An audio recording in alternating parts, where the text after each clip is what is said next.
네, 시청자 여러분 안녕하십니까. 청산되지 못한 친일의 역사, 그 잔재와 그 적폐 세력들의 뿌리들이 지금도 친일의 잔재들이 대통령을 하겠다고 설치는 나라입니다. 자, 오늘 교과서의 친일파들은 서정주부터 시작을 합니다. 자, 오늘 친일과 친독재 전두환 찬양시를 썼던 서정주 같이 방송하기 위해서요. 오늘 정철승 변호사님 나오셨습니다. 안녕하세요. 네, 안녕하세요. 반갑습니다. 네, 제가 방송에서 항상 얘기를 하지만 우리 정철승 변호사는 우리 친일파 방송, 교과서의 친일파 이 방송의 든든한 버팀목입니다. 감사합니다. 그리고 오늘 박학봉 작가님 나오셨네요. 안녕하세요. 네, 안녕하세요. 네, 반갑습니다. 네, 작가님 본인 소개를 좀 간단하게 해주시죠. 통일문학연대? 예, 지금 제가 통일문학연대에 활동하고 있습니다. 네. 통일문학연대는 2000년 6.15 남북선언에 입각해서 네. 우리가 통일을 어떻게 하면 빨리 이룰 수 있는가, 문학이 어떤 일을 해야 되는가 라는 하나의 화두를 가지고 작가들이 모여서 현재 자주적으로 평화적으로 민족 다해단결을 원칙하에서 저희가 문학 활동을 하고 있습니다. 네, 그렇군요. 네, 네. 그러면은 작가들이 어떻게 하면 통일이 좀 앞당겨질 수 있다고 결론을 내리셨나요? 가장 중요한 게 저는 이제 자주적 어떤 문해 전선인데 자주적이라는 거와 우리 민족끼리 즉 다시 해서 저희는 이제 남과 북 해외가 3자가 연대해서 우리 민족끼리니까 국내에 있든 해외에 있든 통일에 우리 같이 함께 이루어서 살 그런 가족이니까 저희가 그런 3자라는 어떤 그런 테두리 안에서 저희가 좀 통일 운동하고 있습니다. 네, 네. 그래요. 고맙습니다. 네. 자, 오늘 서정주에 대해서 조금 알아볼 텐데요. 서정주 생각보다 생이 1915년생이더라고요. 서정주가. 네네. 그래서 다른 친일 행각을 벌였던 사람들보다 조금 늦게 태어났어요. 네. 한일 병탄이 된 이후에 이제 태어나고 하다 보니까 더 열심히 적극적으로 친일 행적을 한 건 아닌가라는 생각이 제일 드는데. 주니어 친일파 세대 대표 주자죠? 네. 예. 하여튼 뭐 짧은 시간 내에 열심히 했던 열심히. 열심히 친일 행적을 했던 사람. 아니 그 나이면 자기가 학병에 가야 되는데 네. 맞습니다. 학병 동료를 하고 다녔죠? 네. 그렇죠. 네.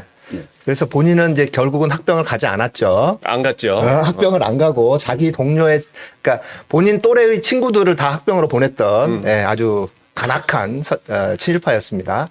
자, 우리 자료 사진을 보면요. 1915년에서 2000년까지 살았어요. 그리고 친일 반민족 행위자로서 네. 국가공인 친일파죠. 네. 그리고 네. 친일 임명사전에도 올라가 네, 있고. 맞습니다. 네. 시인이고 소설가고 수필가, 소설도 썼더라고요. 저는 서정주 씨의 이 그 훈장, 뭐 여러 가지 이제 상도 많이 받고 이제 훈장을 받았는데 2000년도에 특히 많은 상을 받았어요. 2000년도가 서정주 씨가 사망한 해였죠. 예. 네. 사망하고 나서 어떤 추서의 개념으로 저렇게 많은 상을 받았던 것 같아요. 네.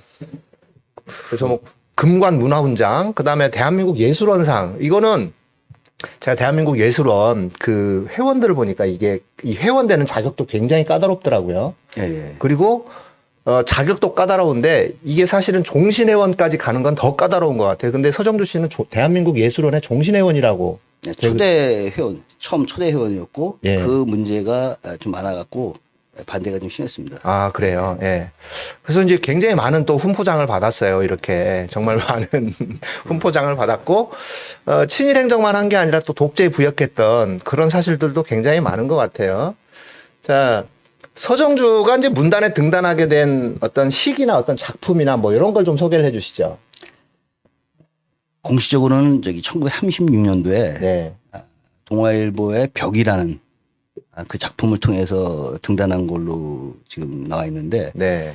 그 전에 그 33년도에 동아일보에 그 벽이라는 건 신춘문예에 당선된 거고 그냥 제목이 그 어머니. 예, 그 어머니의 부탁. 예, 그것이 33년도에 나오게 되죠.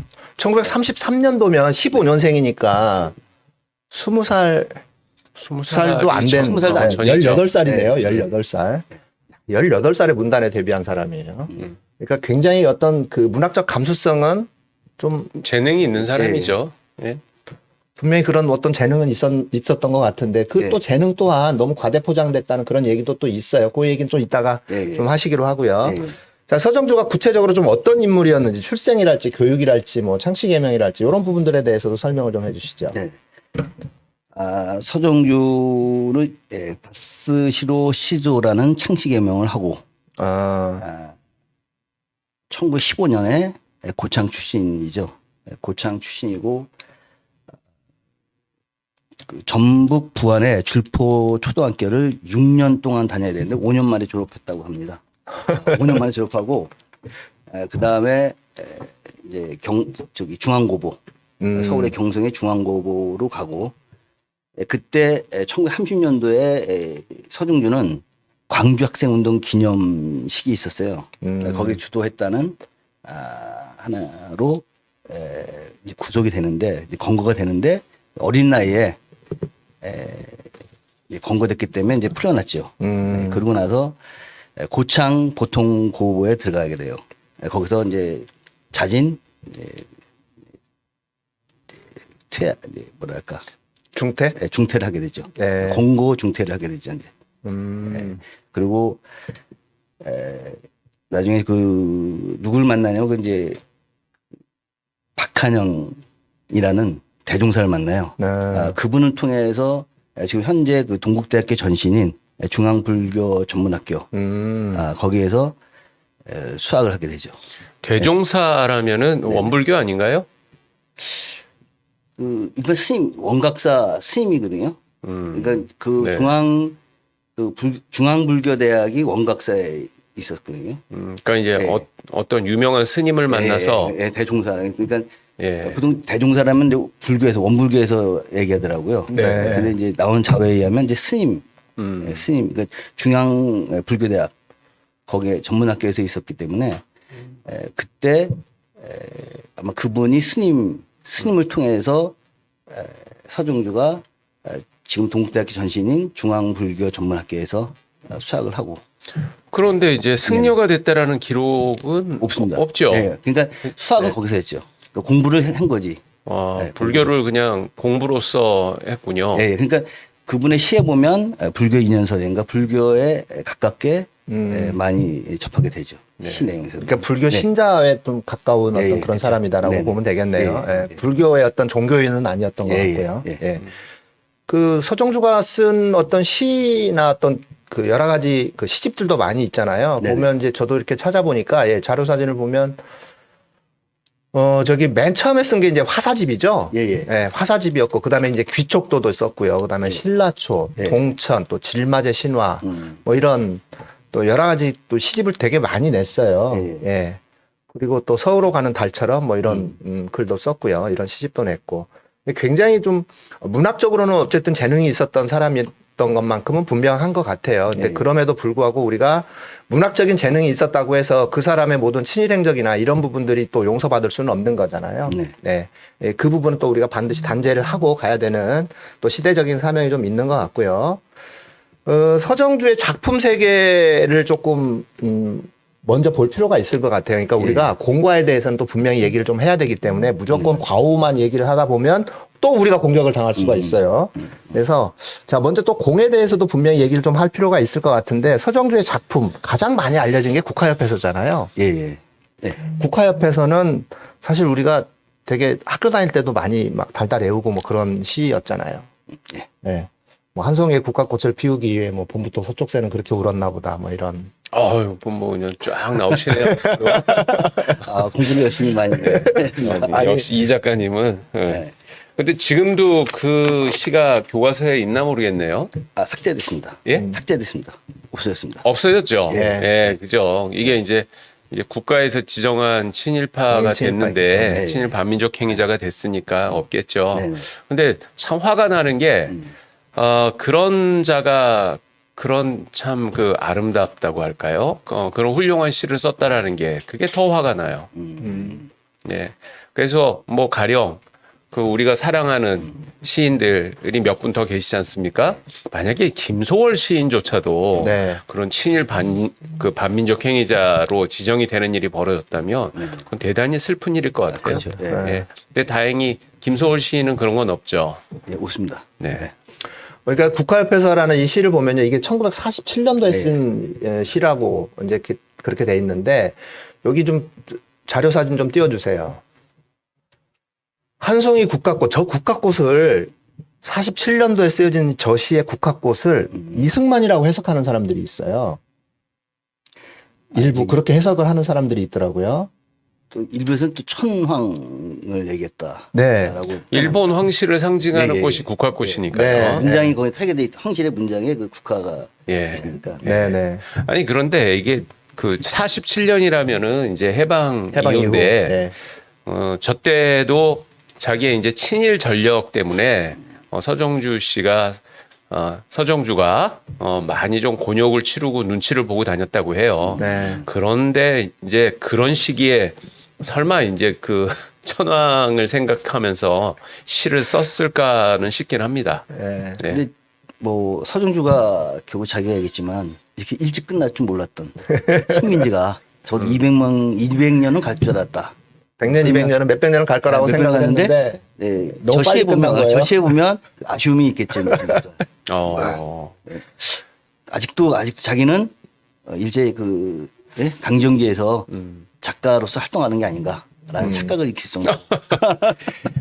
아 근데 실제로 서정주가 그렇게 이제 친일로 이렇게 그 뭐 변신한달까요? 이게 하게 되는 계기가 그 국내에서 실시됐던 그 조선군 그러니까 조선주둔 일본군의 훈련 광경을 몇 박 며칠 따라다니면서 구경한 다음서부터 그렇게 슬 변해가는 그런 게 있어요. 아, 그래요? 그러니까 일본이라는 나라가 얼마나 강력한 국력을 갖고 있는 나라인지를 군사훈련을 따라 그걸 자기는 이제 종군기라는 거를 실제 쓰기까지 했는데 그때 한번 느꼈던 것 같아요.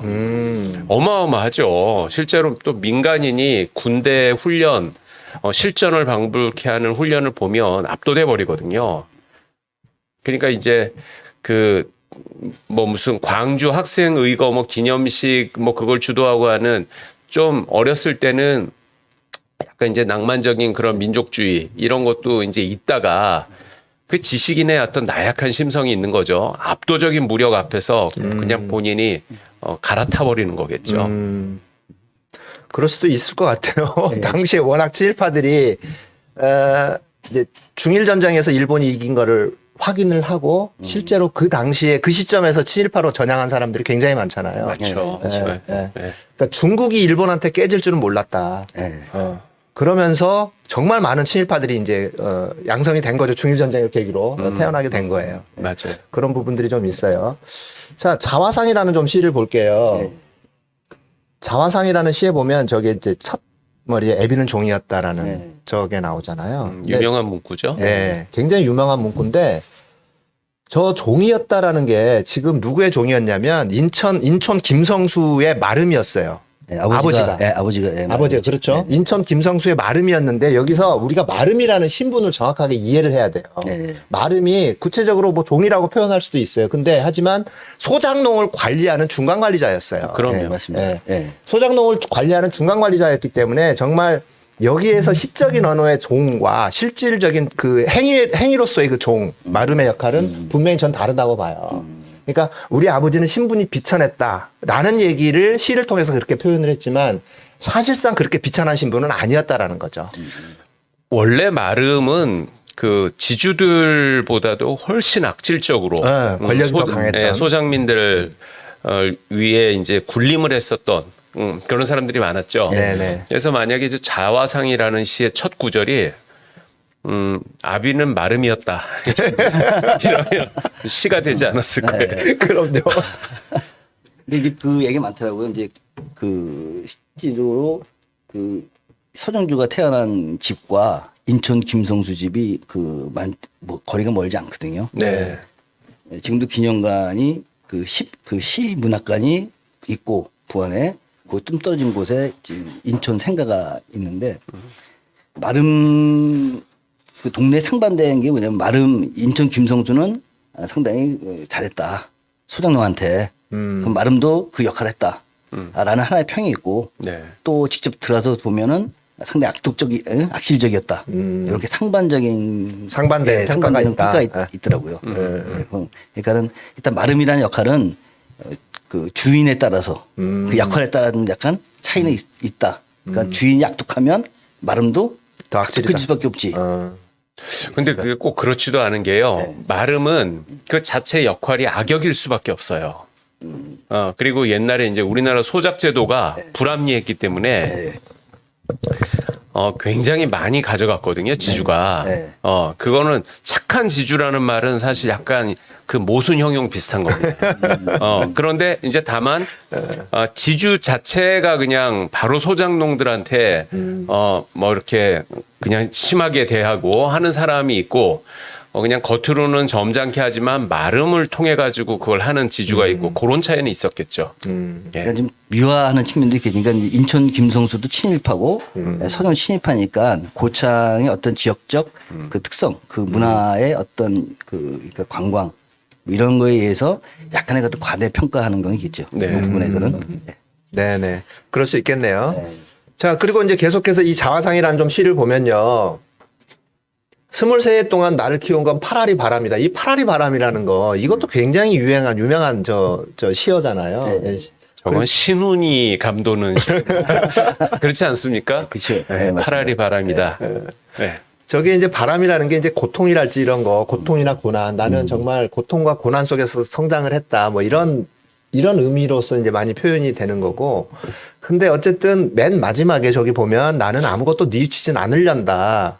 요게 뭐냐면 저때 당시에도 이미 서정주의 친일 행적 때문에 정말 많은 사람들이 서정주를 비난하고 있었던 상황이었던 거예요. 네. 예, 그래서 나는 아무것도 뉘우치지 않으란다라는 게 내가 지금 친일 행적을 하는 것을 나한테 너희들이 아무리 비난을 해도 그러니까 어떤 이는 내 눈에서 죄인을 읽어가고 어떤 이는 내 입에서 천치를 읽어가나 나는 아무것도 뉘우치지 않을란다. 난 내가 지금 하고 있는 게 떳떳하고 난 잘하고 있는 거야.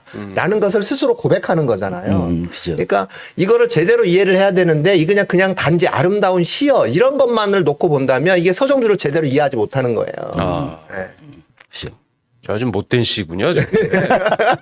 이제 보니까. 그죠. 어떤 경우 자화상, 거기에 뉘우침, 거기에 부끄러움 때문에 결국 친일로 갈 수도 있고 결국 끝 연애, 끝 행에 나와 있는 그 모습으로 그대로 서정주가 비치지 않았는가. 네, 자화상에서 못했죠. 그 서정주는 실제로 죽을 때까지도 자기의 그 친일 행적을 부끄러워했는지는 모르겠지만은 뉘우치지 않았죠. 네. 뉘우치지 않았습니다. 예, 계속 그 구차한 변명만 한 걸로 그렇게 네네, 돼 맞습니다. 있는데요. 예.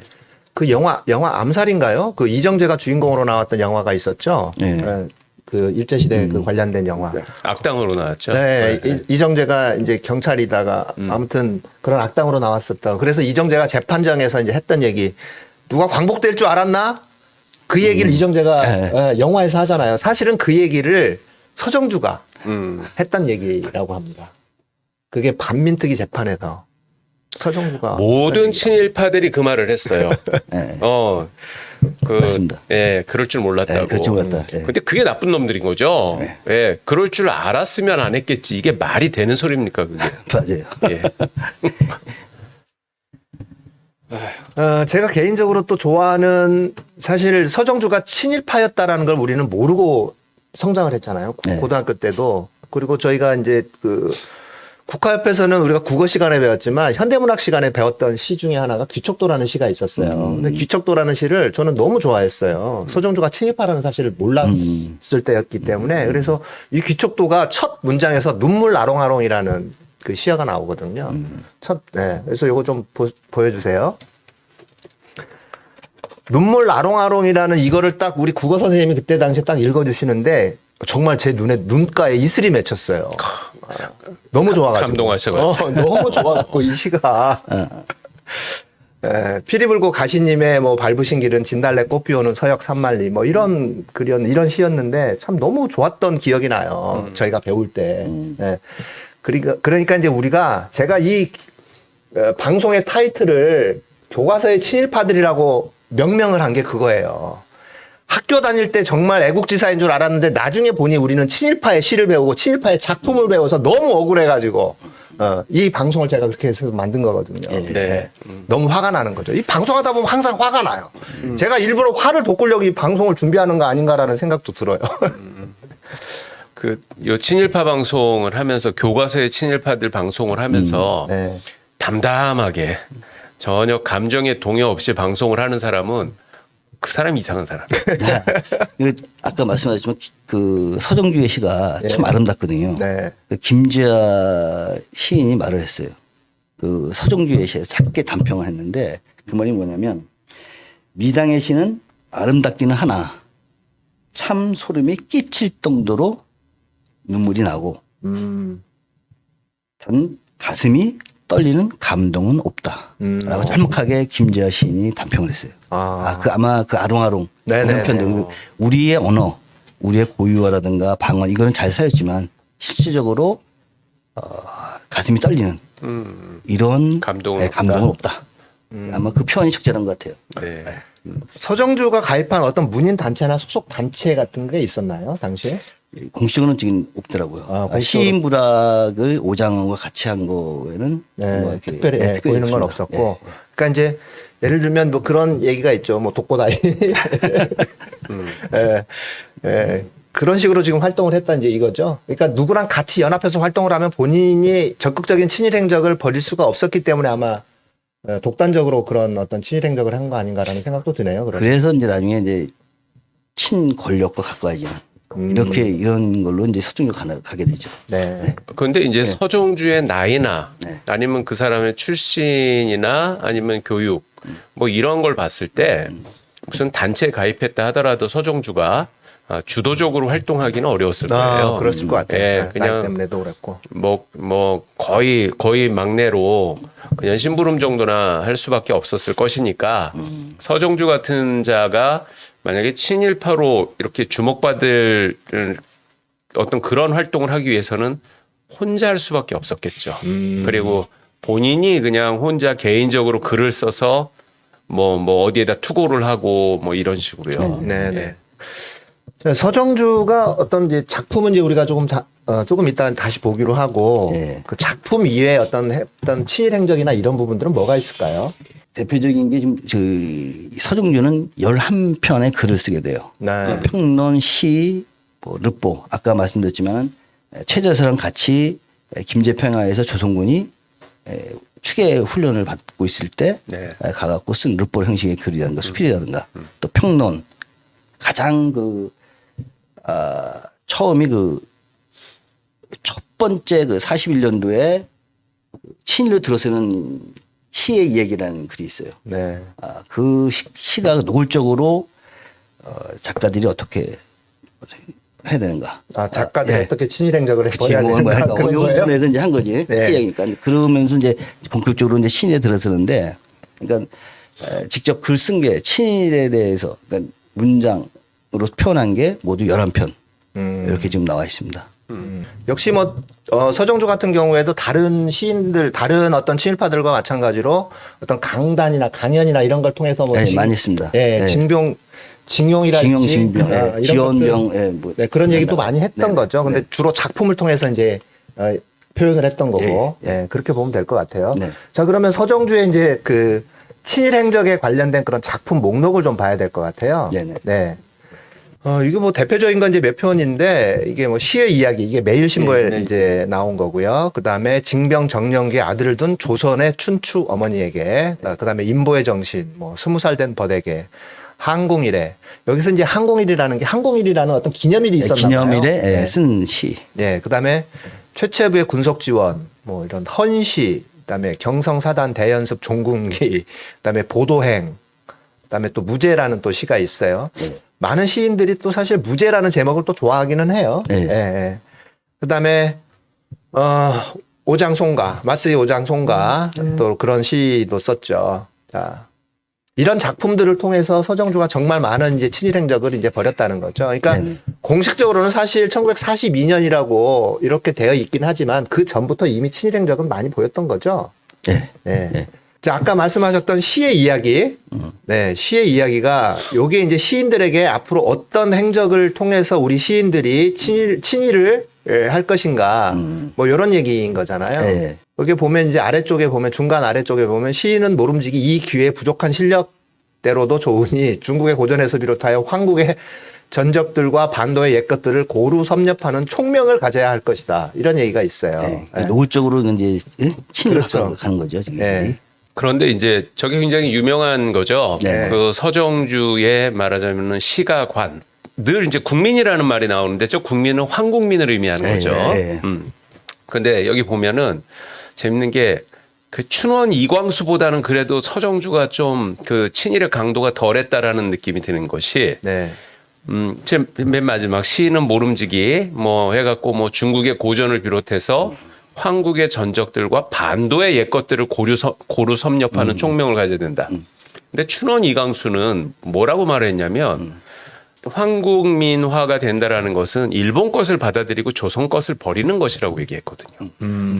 그러니까 뼛속까지 철저하게 일본이 되는 것 이게 이광수의 친일이었는데 서정주의 친일은 골고루 섭렵을 해야 된다라고 해가지고 좀 이광수보다는 강도가 약했어요.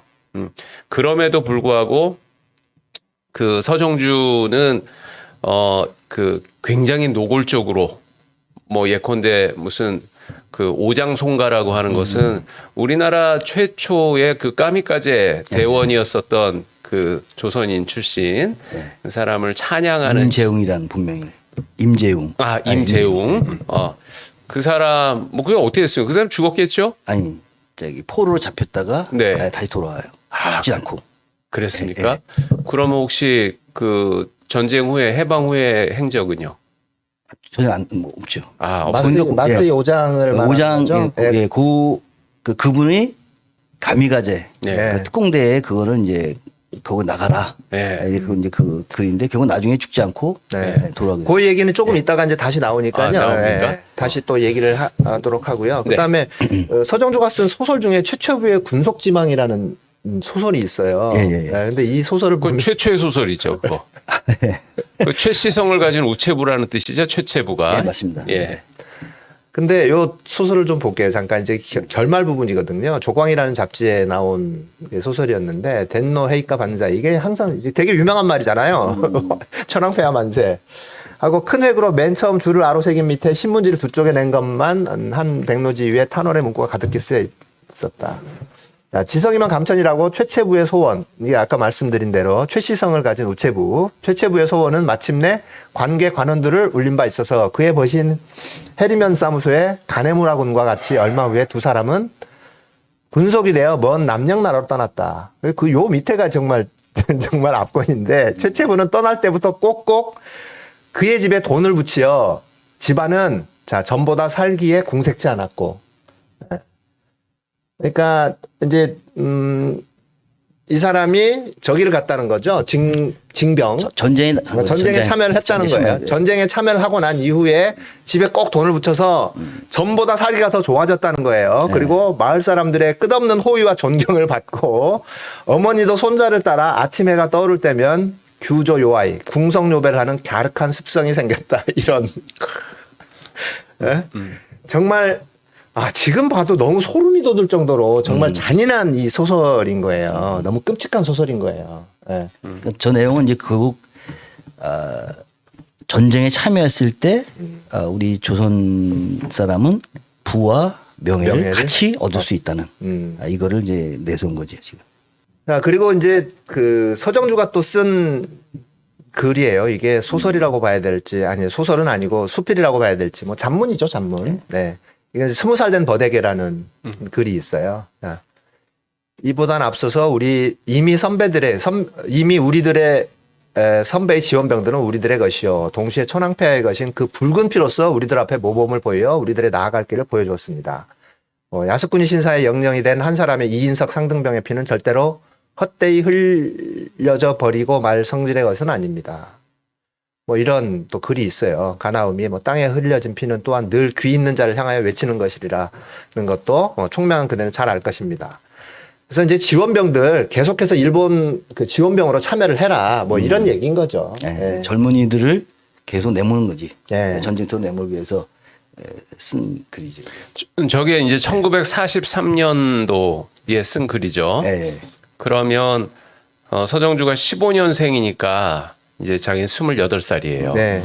28살 먹은 지가 20살 먹은 우리 한반도의 청년들한테 학도병 지원해라 라고 쓴 글이잖아요. 예, 그렇죠. 지는 8살 더 많으니까 못 나간다면서. 그러니까 자기가 변명하잖아요. 자기는 예? 징병에 끌려가지 않기 위해서 먹고 살기 위해서 그냥 친애했다고. 그러니까 지는 안 나가려고 그러고 20살 먹은 내보내고 예, 그 그 후배 전쟁터 내버려서 그냥 죽음에 이르게 하고 자기는 편히 살고. 사실 적을 하나만으로도 서정주는 살아남을 수 없는 거죠. 그렇죠. 예, 제대로 단죄를 받았다면요. 정말 끔찍한 짓을 이제 글로써 끔찍한 짓을 많이 하는 것 자체가 더 나쁜 거예요, 사실. 그럼요. 그렇죠. 예. 그러니까 우리의 이제 글이나 이제 사상이나 이념이나 이런 부분들로 이제 사람을 사지로 몰아넣는 것 자체가 사실 사람들이 이제 그렇게 또 쇠뇌를 시키는 거잖아요. 그럼. 아, 그런 식으로 쇠뇌를 시켜서 내가 전쟁터에 나가는 게 용감하게 싸우다가 죽는 것과 같은 거다라는. 그래서 사람들에게 마치 뭔가 대단한 자부심을 심어주는 것처럼. 네. 우리 사실 우리가 군사독재 때도 보면 그런 일들을 정말 많이 했잖아요. 그때도 군사독재 때는 대한민국이 하나의 거대한 그 군국주의 국가 아니었어요?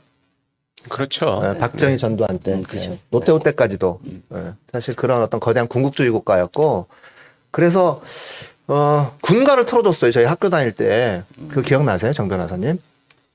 그럼요. 군가가 학교에서 막 군가가 흘러나왔죠. 그리고 또 실제로 근데 이제 그 군가라고 하는 게 일제 시대 때 일제 강점기에 그런 일본 가요들의 영향을 받아서 예, 그런 거라 예. 이게 뭐 군국주의, 독재, 권위주의 정부 막 이런 것들이 막 섞여 가지고 우리가 참 그런 험한 시절을 진짜 얼마 전까지 살았던 거죠. 네. 예. 맞습니다. 예. 그 소정주의 또 시 중에서 무제라는 시가 있는데요. 사이판 섬에서 전원 전사한 영령을 맞이하며 이런 시가 있어요. 그러니까 사이판 전투에서 많은 분들이 죽었나 봐요. 그때. 다 죽었죠. 네. 그게 이제 미군이 그러니까 연합군이 네. 일본 본토를 이제 공략하기 위해서 그 사이판 열도서부터 그냥 하나 그 말하자면 이제 점령을 하면서 올라가는데 네. 이 일본군들이 그 대충 한 뭐 해가지고 너무 이거 저 중과부적이다 또는 뭐 역부족이다 싶으면은 항복을 해야 되는데 네. 얘네들은 꼭 옥세라는 걸 하잖아요. 예. 전원 전사할 때까지 버티고 그러면서 아주 끔찍한 대학살이 벌어졌죠. 그러니까 항복을 못하게 막는 건가요? 그런 식으로 어떤 세뇌를 받았나요? 일본의 문화는 네. 그 일본 군인 문화는 항복을 굉장히 수치스러운 일로 생각을 해가지고 그러니까 뭐 군인이야 뭐 포로가 될 수도 있고 죽을 수도 있는데 남겨진 가족들이 굉장히 힘들어진답니다. 예. 항복을 해버리면. 예. 자, 그래서 이제 그 희생된 자들을 추모하는 시인 것 같아요. 이 시가 보면 근데 어머니여 저 용맹스런 함성은 저곳이리 뭐 푸른 혈조가 끊임없이 내려와 커다란 목소리 나를 부른다. 기쁘도다 기쁘도다 희생제물은 내가 아니면 달리 없으리. 이게 사람들이 이렇게 죽고 희생당했는데 이게 왜 기쁨인 거죠? 전 이거를 정말 이해할 수가 없어요. 이렇게 많은 사람들이 희생당했는데 천황을 위해서. 네. 천황을 위해서 죽었기 때문에 조선 민족이 일본 민족이 되었고 같이 죽음을 맞이하는 게 기쁘다는 거지. 그 일단 한국민이 된 거지. 네. 그 기쁨에 가서 장하게 싸우다 죽는 네. 그런 표현. 그러니까 이제 뭐 일본의 그 군대 문화가 또 그런 것이기도 하고요. 네. 저 시가 발표된 1944년 8월은 이미 이제 그 추축국들, 일본, 독일, 이탈리아, 이 나라들의 그 패전이 거의 그냥 다 결정된 상황이었어요. 예. 그래서 뭐 히틀러도 뭐 독일은 거의 망해갖고 지금 그 다음은 이제 일본 차례고 그리고 뭐 일본도 미드웨이 해전 이후로는 뭐 완전히 그 제해권을 상실하고 그냥 버티기만 하고 있었던 상태였거든요. 그래갖고 다 이제 소탕을 당하고 있었던 때였는데 서정주가 그런 그 전황까지 알았는지는 모르겠어요. 근데 알았을 가능성이 많이 있죠. 왜냐하면은 나름 기자 생활도 했고 지식인이었으니까. 그런데 알면서도 그러면은 이제 군인으로 나가는 거는 죽으러 나가는 거거든요. 그런데 나가서 죽는 것도 기쁜 일이다 이런 식으로 해버린 거죠. 예. 굉장히 끔찍한 거예요. 사실 그 프랑스가 독일로부터 해방된 게 44년이었잖아요. 그렇죠. 그러니까 이미 그때부터 독일은 전운이 기울기 시작했어요. 그러면 예. 그리고 독일이 항복을 한 게 45년 5월이었죠. 5월이었어요. 그리고 이제 끝까지 이제 버텼던 게 일본이 이제 그 후로부터 3개월 동안 더 버텼던 거고. 네. 예. 근데 어쨌든 일본이 패망할 거라는 것을 알면서도 저렇게 나쁜 짓을 극악무도한 짓을 이제 했다는 것 자체가 너무 이게 친일파인지 정말 친일파가 아니라 정말 일본의 백성인지 천황의 백성인지 좀 그런 게 되게 의심스러운 거예요. 아니, 조선 민족이 아니죠. 네, 조선 민중이 아닌 거였죠. 그렇죠. 자, 서정주의 친일시 중에 또 이제 항공일이라는 또 시가 있고요. 그 다음에 헌시라는 또 시가 있어요. 예. 저기 이제 항공일이라는 그 시에 보면 이제 아랫부분에 날고프구나 날고 싶어 부릉부릉 온몸을 울려 사라진 모든 것 파랗게 걸린 저 하늘을 힘차게 비상하면 내 진작 꿈꿔온 바램 뭐 이런. 그러니까 비행기를 타고 날고 싶다. 날아서 그 영미의 머리에 이렇게 뭐 전적에 뭔가를 뭐 터뜨리고 싶다 뭐 그런 느낌의 그런 의미의 또 시인 거죠. 저게 친일시 항공일. 그다음에 헌시라는 또 시가 있어요. 헌시라는 시가 있는데 정면에서 눈을 돌릴 수는 없느니라 그리움에 젖은 눈에 가시를 세워 사랑보다 먼저 오는 원수를 맞이하자. 참 이게 사랑보다 먼저 오는 원수. 여기서 말하는 원수는 영국과 미국인 거죠. 미영제국. 예. 예, 영미제국. 예, 예. 미영제국. 예. 근데 그러고 나서 또 해방이 돼서 미 군정이 되니까 또 미국을 또 열렬히 환호해요. 예. 그러니까 이 미국을 원수의 국가라고 얘기를 하고 나서 미 군정 시대가 되니까 미국을 또 열렬히 환호했던 그런 친일파들의 기회주의적인 행보. 이것도 굉장히 좀 문제가 있는 거잖아요. 다분히. 빛의 속도로 변신하죠. 그러니까. 빛의 속도로. 뭐 이제 중간쯤에 보면 이제 주어진 총칼을 손에 잡으라. 적의 관역 위에 육탄을 던져라. 뭐 이런 또 식구도 보이네요. 예. 그러니까 서정주가 이게 그 자발적으로 쓴 시들도 굉장히 많은 것 같아요. 그러니까 이때 뭔가 요청이 들어오면 쓰는 게 아니라 요청이 들어오기 전에 먼저 시를 딱 써놓고 그 다음에 뭐 바로 시를 뭐 기고를 한다든가 뭐 이런 것들도 좀 있었던 것 같고. 저 서정주 시에서도 보면은 뭐 적의 관역에 육탄을 던져라. 네. 이제 그게 뭐 육탄 시병사 아닙니까? 그냥 몸으로 그냥 가서 그냥 죽어라 그 얘기죠. 네. 적과 함께. 그런데 그 친일 문학인들 뭐 그 김한란이니 아니면은 또 뭐 여러 이렇게 뭐 작사가 뭐 이런 문화 예술인들의 그런 1943년도 그러니까 조선 사람들도 그 이제 징병제에 의해 가지고 참전할 수 있게 된 다음부터 꼭 가서 죽으라는 말을 그렇게 해요. 예. 예. 그런데 그게 좀 생각을 해보면은 그런 식으로 이제 그 우리 조선 사람들이 전쟁에 나가서 많이 희생되고 할수록 그 조선의 어떤 그 말하자면은 지배 계급들 있잖아요. 오피니언 리더들, 지식인들, 그러니까 친일 지식인 이런 자들의 사회적 위상은 높아질 수밖에 없죠. 그러니까 일본 그 본토에서 그러니까 말하자면은 그런 동족의 사망 그 처참한 비극을 갖고 지네들의 부귀영화의 수단으로 그렇게 이용하려고 자꾸 나가서 죽어라 그런 얘기를 한 게 아닌가 이런 생각도 들어요. 그러게요. 예. 그러니까 이게 그냥 가서 감히가제 특공대든 네. 어떤 한 사람 한 사람 죽을 때마다 네.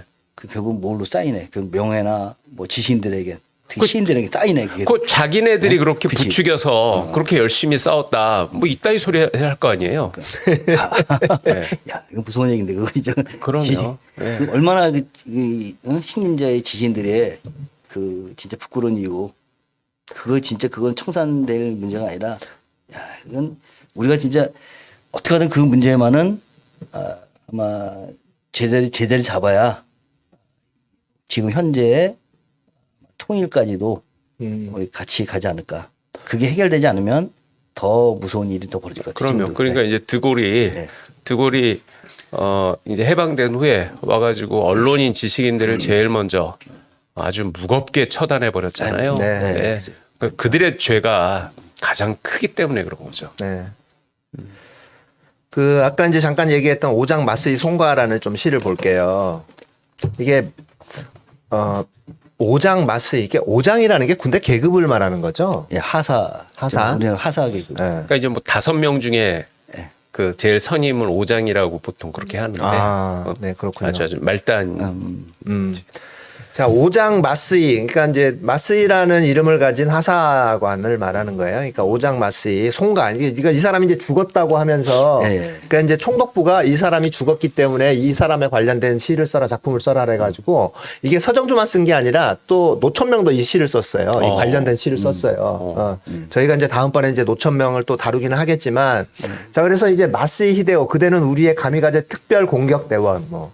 전국대원의 푸른 영혼은 살아서 벌써 우리에게로 왔느니 우리 숨쉬는 이 나라의 하늘 위에 조용히 돌아왔느니라. 뭐 이런 내용이 있고 그다음에 원수 영미국의 항공모함을 그대 몸뚱이로 내리쳐서 깨었는가. 깨뜨리며 자네도 깨졌는가. 이게 이제 가미가조 특공대로 활약을 했다고 하는 건데 사실 이 가미가제 특공대가 우리가 좀 제대로 좀 잘 알려지지 않은 부분들이 있어요. 그러니까 걔네들이 이제 그러니까 비행기를 타고 항공모함에 그냥 갔다 그대로 꼬라 박았다. 그만큼 철저한 어떤 애국심이랄지 이런 것들이 대단했다라고 얘기를 하지만 사실은 그게 아니었잖아요. 비행기에 연료가 갈 수 있는 연료만 주고 돌아올 수 있는 연료는 안 주는 거죠. 네, 그럼 그냥 거기서 죽을 수밖에 없어요. 이제 그게 마치 가미가제 특공대가 그런 식으로 마치 자신들의 애국심, 불타는 애국심으로 갖다 영미 항공모함에 이제 갖다 박았다. 뭐 이런 식으로 이제 호도를 했던 거죠. 맞지 않나요? 어때요? 아니 그런데 네. 이 조종사 한 명을 그 키우기 위해서 들어가는 그 비용. 시간과 비용은 어마어마한 거예요. 그렇죠. 예. 근데 그런 조종사를 그냥 폭탄 대용으로 그냥 그 적의 항공모함으로 가는데 들어가는 기름만 주유를 하고 돌아올 수 없게 만들었다라는 건 좀 과한 얘기인 것 같고요. 아, 그래요? 이게 2차 대전부터 그 해전의 방식이 달라져 갖고 그 전에는 전함들끼리 서로 포격전을 했잖아요. 한포전을. 근데 2차 대전서부터는 항공모함이라는 게 처음에 나왔고 그다음에 항공기들이 그 적의 항공모함을 발견해 가지고 공중에서 폭격을 해 가지고 침몰시키는 식으로 바뀌어 버렸잖아요. 그런데 항공모함이 어마어마하게 크기 때문에 폭격하는 게 쉬울 것 같은데 그게 되게 어려운 일이에요. 이게 가까이 가면은 격추당해 버리고 그러니까 충분히 뭐 높이 떠 가지고 위에서 폭탄을 떨어뜨려야 되는데 이게 그 정도 그 고도에서 아래를 내려다 보면요 항공모함이 진짜 점처럼 보여요. 거기에 폭탄 떨어뜨리는 게 되게 어렵거든요. 그러니까 그 가능한 아래까지 쫙 내려가 가지고 최대한 가까이에서 하는데 그 사이에 다 죽습니다. 지총소살 그거 받아가지고 그러니까 나중에는 이제 막 하다 보면 조종사들이 어차피 이래 주구나 저래 주구나. 내가 폭탄을 떨어뜨리고 안전하게 이렇게 탈출을 하지 말고 그냥 폭탄을 들고 그냥 박아버리자. 뭐 어차피 죽을 확률은 비슷하니까 이 생각 가지고 해버린 거예요. 아, 그렇군요. 예, 그 지금 미군 항공사 조종사들도 그런 식으로 비행기랑 같이 해가지고 일본 항공모함에 하는 경우도 많았어요. 그런데 일본 놈들이 끔찍하다고 하는 것은 뭐냐면은 그걸 조종사들한테 강요를 한 거죠. 갈 때. 그걸 까미까제라고 뭐 그런 식으로. 네네. 자, 그래서 이제 아까 잠깐 얘기 나왔던 마스이 오장 생환을 합니다. 죽은 줄 알았던 마스이가 이제 생환을 하는데 잠깐 이 자료 사진 좀 볼게요. 이게 서울신문에 1946년 1월 10일자 기사에 나와요. 예. 송정 5장 생환이라고 돼 있죠. 예, 사진 위쪽에 보면. 예. 자네도 깨졌는가 물어봤는데 안 깨진 거네. 죽은 줄 알고. 야, 이 사람이 죽은 줄만 알았는데 그리고 죽었다고 총독부에서 그렇게 선전을 하고 광고를 하고 그래서 심지어 여기에 관련된 뭐 시를 작품을 쓴 사람이 노천명과 서정주. 당시에 노천명은 최고의 여류 시인이었고 그다음에 서정주는 최고의 남자 시인이었던 거죠. 이 두 사람이 최고의 시인이라고 불리는 사람들이 마스이라는 그 군인이 죽음을 애도하는 시를 썼는데 살아서 돌아와 버렸으니 얼마나 이제 그 뻘쭘하죠. 여기에 대한 또 분노가 없어요. 전혀. 이에 관련된 분노의 글이나 이런 것들이 또 찾아볼 수가 없더라고요. 이렇게 살아 돌아왔으면 누군가는 분노를 해야 되는 거 아니에요? 누가 분노를 해요? 그러니까 총독부에 우리가 속았다라는 것을. 근데 당시에 이제 언론이 또 사실 그런 역할을 또 제대로 할 수도 없었던 거고.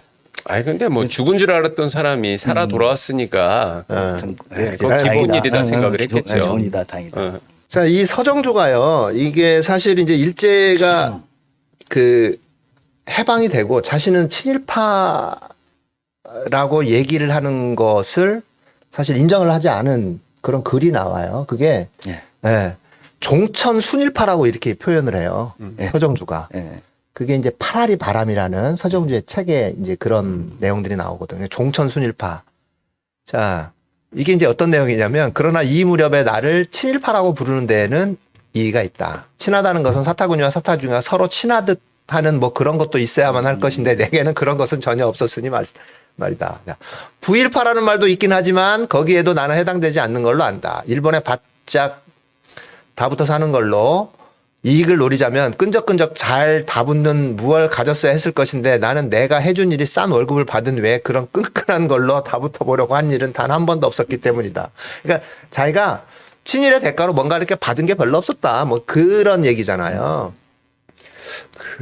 그러진 않겠죠. 네, 그러니까 이제 이 사람이 쓴 책이에요. 이 사람 파라리 바람이라는 자사전적인 이제 책인데, 자, 나는 이때 그저 다만 좀 구식의 표현을 하자면 이것은 하늘이 이 결의해 주는 팔자다 하는 것을 어떻게 해서라도 익히며 살아가려 했던 것이니 여기 적당한 말이라면 종천 순일파 같은 것이 괜찮을 듯하다.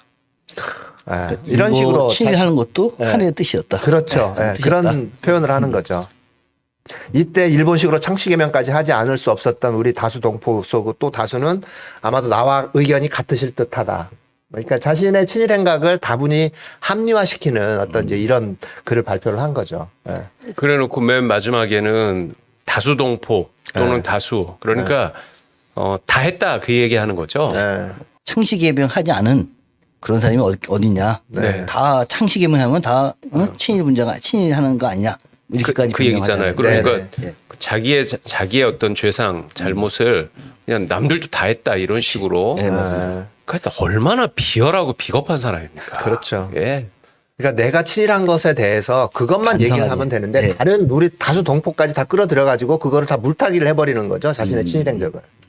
그 공자님은 시라고 하는 것은 마음에 그 삿된 것이 없는 것이다라고 말씀을 하셨거든요.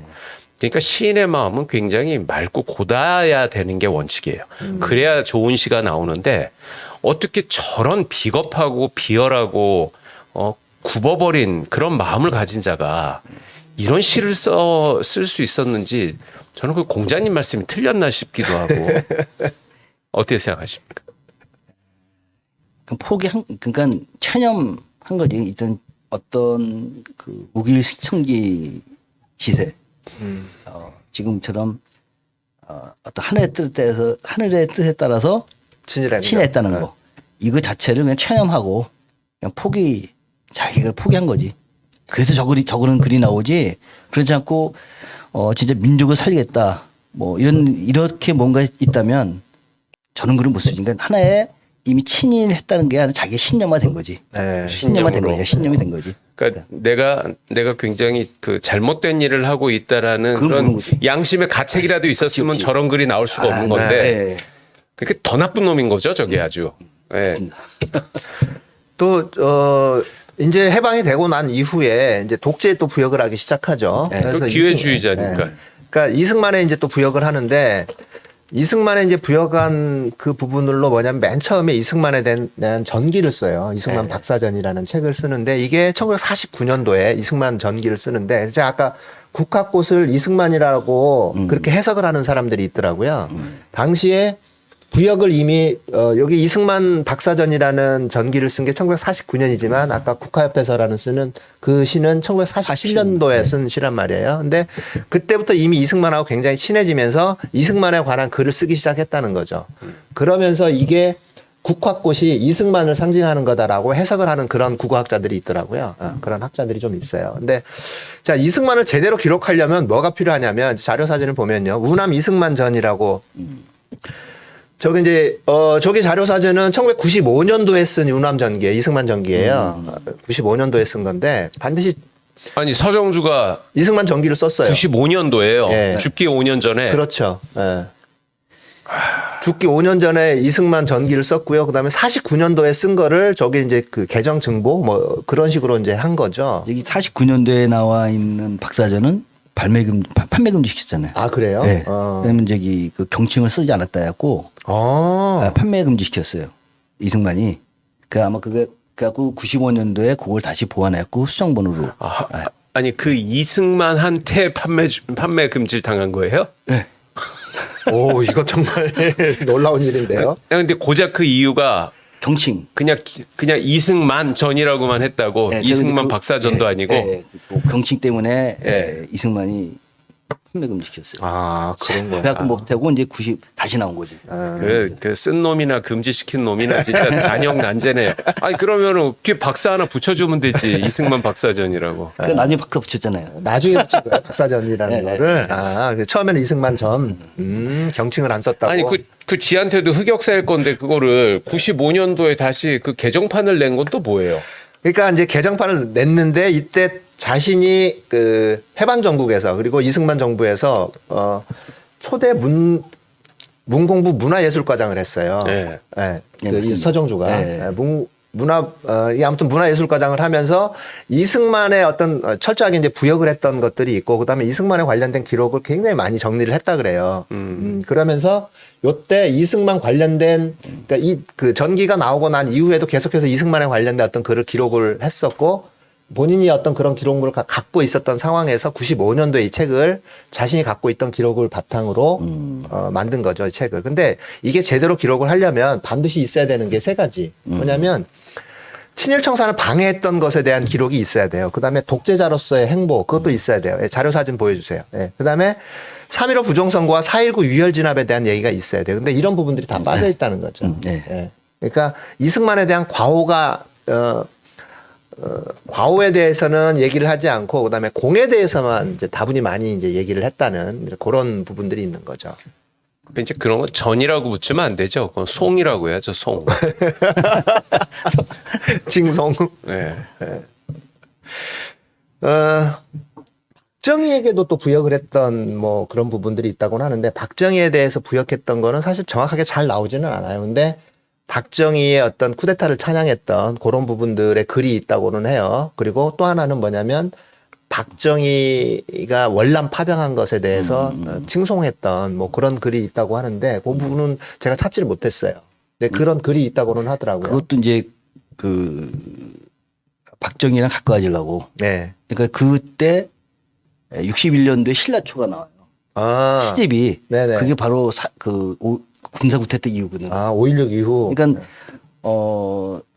서정주는 전라도 고창 출신인데 신라하면 중심이 경상도라고요. 그 그렇죠. 신라초도 결국 그 시간에 맞춰서 5.16 군사 구테타 그 후에 뭔가 이렇게 좀 정서를 살리기 위해서 그렇군요. 신라의 달밤을 이제 읊은 거지. 이 서정주가 그래갖고 그때까지 상당히 좀 이렇게 가까이 보이려고 하는데 네.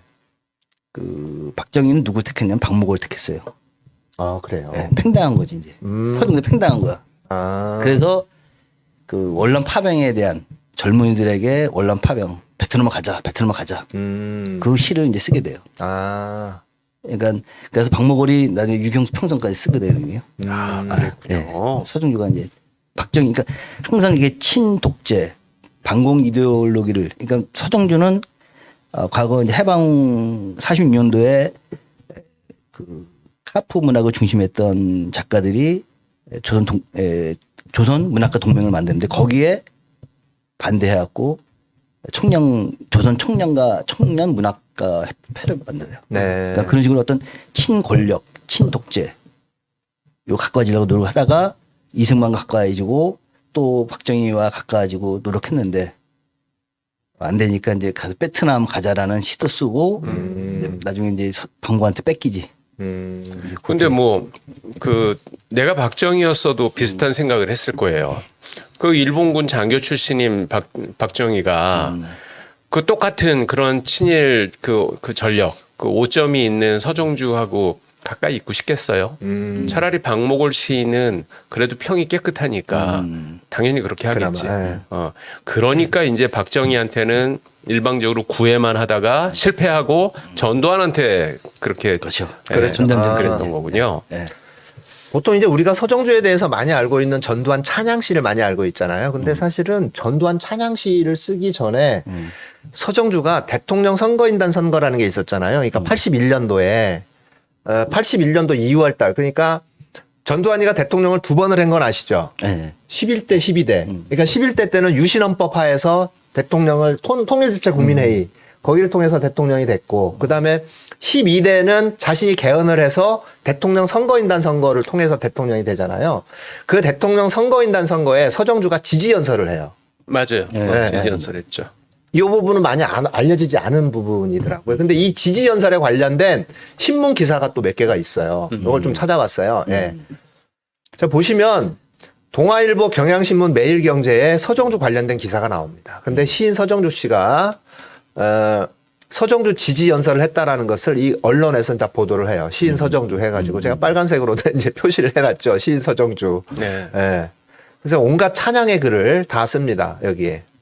아니 근데 뭐 서정주가 저렇게 설레발이를 안 쳐도 네. 저건 딱 결과 정해져 있는 선거였는데. 그리고 한 나라의 대표적 시인한테 네.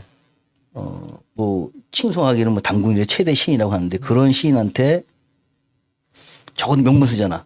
군사 쿠데타 이후에 전두환의 어떤 정통성은 전혀 없는데 상징하는 상태에서 네. 그래도 서정주라는 사람이 지지성명하고 하늘을 떠봤지. 어떤 그런 명분하에서 자기는 어떤 그렇죠. 네, 정당성을 획득할 수 있잖아요. 그 정당성을 얻는데 크게 도움을 줬던 네. 그 언론사가 조선일보죠. 네. 그래서 조선일보가 그렇게 그냥 사세가 그냥 불처럼 일어나게 된 거고. 그렇죠. 예. 그다음 아마 그 서정주도 저때 이제 5공화국 이후로 아주 그 좀 뭐랄까요, 뭐 계속 그냥 뭐 성공했겠죠. 네. 요거 자료화면 좀 다시 보여주세요. 제가 여기서 꼭 언급하고 싶은 게 뭐냐면 이 커서 있는데 좀 보세요.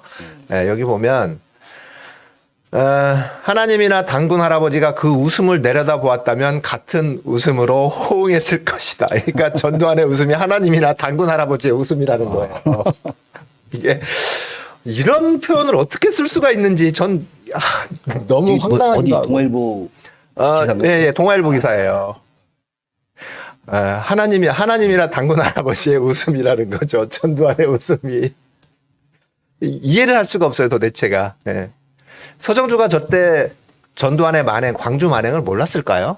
에이, 뭐 몰랐다면은 그 바보죠. 사람은 바보죠. 알고 있죠. 네, 알고 있었죠. 알고 있었죠. 이미 그때 당시에 정말 많은 사람들이 알고 있었던 거잖아요.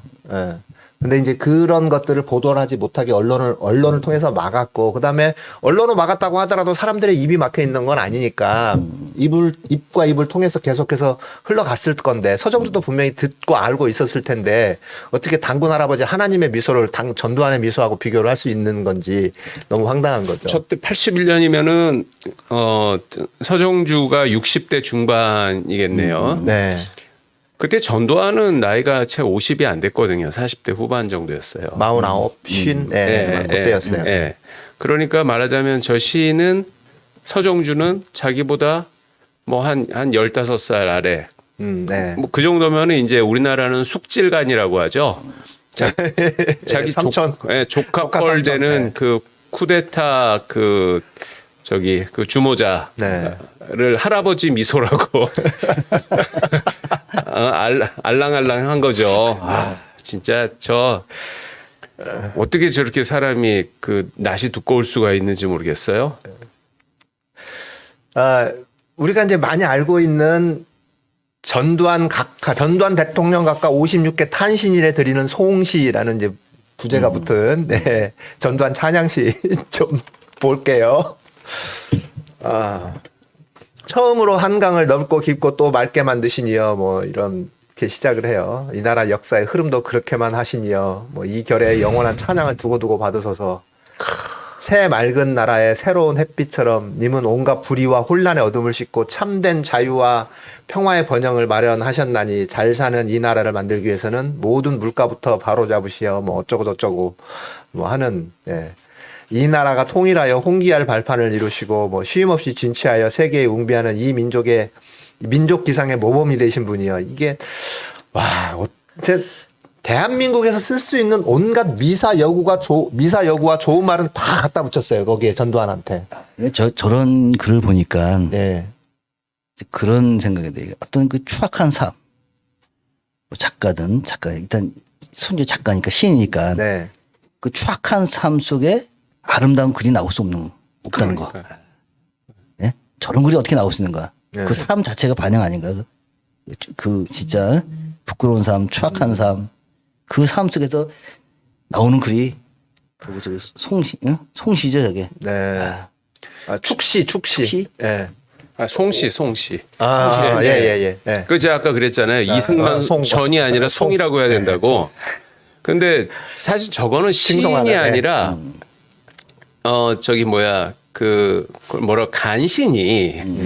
간신이 뭐 왕한테 이렇게 좀 아부를 하더라도 저 정도는 나 뜨거워서 못 하거든요. 저건 너무 노골적이잖아요, 저거는. 그것 때문에 명색이 그래도 한때는 국민 시인이라는 그런 말을 들었던 자가 네. 어떻게 저렇게 후한무치하게 대놓고 그냥 아부를 떠는 저런 시를 쓰고 발표할 수 있는지 정말 신기하네요.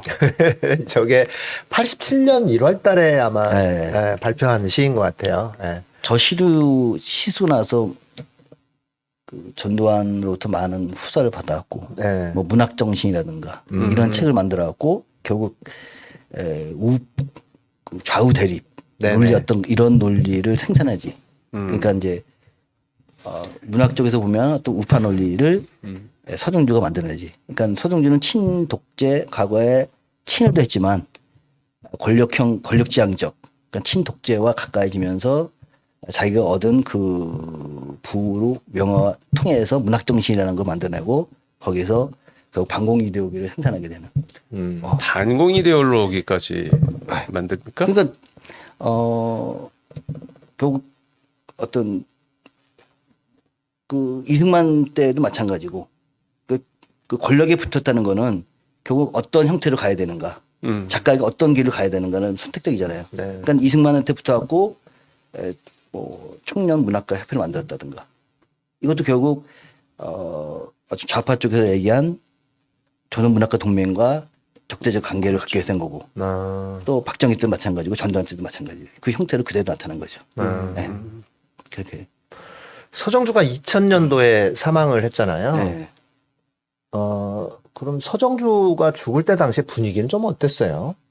제가 정확하게 좀 기억은 안 나는 것 같아요. 그때 당시에 김대중 정부 시절이었잖아요. 네. DJ 때였죠. 네, DJ 정부 때. 근데 대통령도 그 조화를 또 주고 뭐 했던 조화도 보내고 했던 것들이 좀 기억이 나는데 그때는 그러니까 이제 친일 그 행위 진상 규명 위원회 그거는 이제 2005년도에 네. 만들어졌기 때문에 참여정부 때. 예. 네. 그렇기 때문에 서정주가 저렇게 뭐 친일 행각을 했다라는 사실이 알려져 있지 않았어요.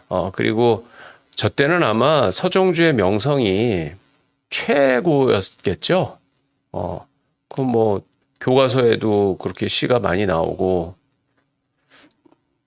그랬죠. 그 조선일보 같은 경우에서는 상당히 이제 이제 그 평가를 했지. 네. 높이 평가하고 나중에 이제 그 돌아간 그 서정주 죽은 다음에 물론 이제 그때 이제 조중동을 중심으로 해서 소위 그 한국의 이 남녘의 대표적인 시인들, 원로들 이런 분들이 계속 이제 그 서정주 업적을 계속 이제 글을 쓰고 네. 나중에 이제 그 고은 같은 경우는 비판을 해요. 아, 그랬습니까? 죽은 다음 사후에 네. 그 고은이 그 너무 과대평가돼 있다. 서정주가. 그러니까 고은도 서정주가 과대평가돼 있다는 것을. 찾아낸 시인이잖아. 네. 예, 예. 서정주 밑에서 배웠다고. 네. 맨 처음에 제자였죠, 제자. 제자였고 고은이 제자였어요. 결국 네. 사회 의식 갖기 전까지는 굉장히 서정주를 평가했다고. 네. 그러다가 죽은 사후에 그 고은이 과대평가 너무 지금 우리가 아는 서정주 외에 과대평가돼 있다고 이제 그 창비 쪽에 이제 발표를 했는데 네. 그러고 나서 모 시인이 제가 얘기해도 뭐예요. 문정희 시인이 네네. 직접 이제 고은을 비판했지. 네. 어떻게 스승이 죽은 지 얼마 안 되는데 무덤에 풀이 마르기 전에 침을 뱉느냐. 이 정도까지. 그러니까는 사후에도 결국 논쟁. 그러니까 고은처럼 그 비판하는 사람들 또 공과 사지 여기서 그러니까 그 조중동을 비롯해서 거기에 기존 시인들이 그 단군 이래의 뭐 최대 시인이다. 또 결국 서정주가 그 후배 그 제자들로 인해서 5번 노벨 평화상 후보까지 올랐잖아요. 그런 역할들 그런 거를 통해서 일부 언론을 하고 또 한쪽에서는 이렇게 고은처럼 비판도 하고 그게 사후에 계속 논쟁이 있었죠. 노벨문학상 후보까지 계속 네, 올라갔었던 5 거예요, 번이나 서정주가. 올랐어요. 네, 5번이나. 그렇군요. 그 서정주 관련된 그 얘기를 좀 하다 보면 우리가 또 미당문학상이나 이런 부분들을 또 빼놓을 수가 없어요. 네. 미당문학상에 대한 지금도 미당문학상이 수상이 되고 있나요? 지금 폐지가 된 거죠? 2018년도에 폐지됐습니다. 그러니까 이게 중앙일보에서 미당문학상을 중앙일보에서. 심사를 해서 계속해서 수상을 했던 걸로 기억을 하고 있고, 이 미당문학상 이게 민족문제연구소에서 또 적극적으로 나서서 폐지하라라고 그런 또 활동을 또 했었던 걸로 제가 기억을 하고 있고요. 그 미당문학상을 폐지하는 게 문제가 아니라 네. 서정주는 네, 굉장히 많은 그 문화훈장 뭐 이런 것들을 받았어요. 네, 맞아요. 그걸 네. 뺏어야지. 예, 맞아요. 그 서운을 취소시켜야 됩니다. 네. 근데 이게 나라가 정부가 좀 앞뒤가 안 맞는 게 아직까지 서정주를 친일 반민족 행위자로 지정을 해 놓고도 서운은 또 취소를 하지 않는 이렇게 이제 모순적인 행동을 하고 있어요. 네.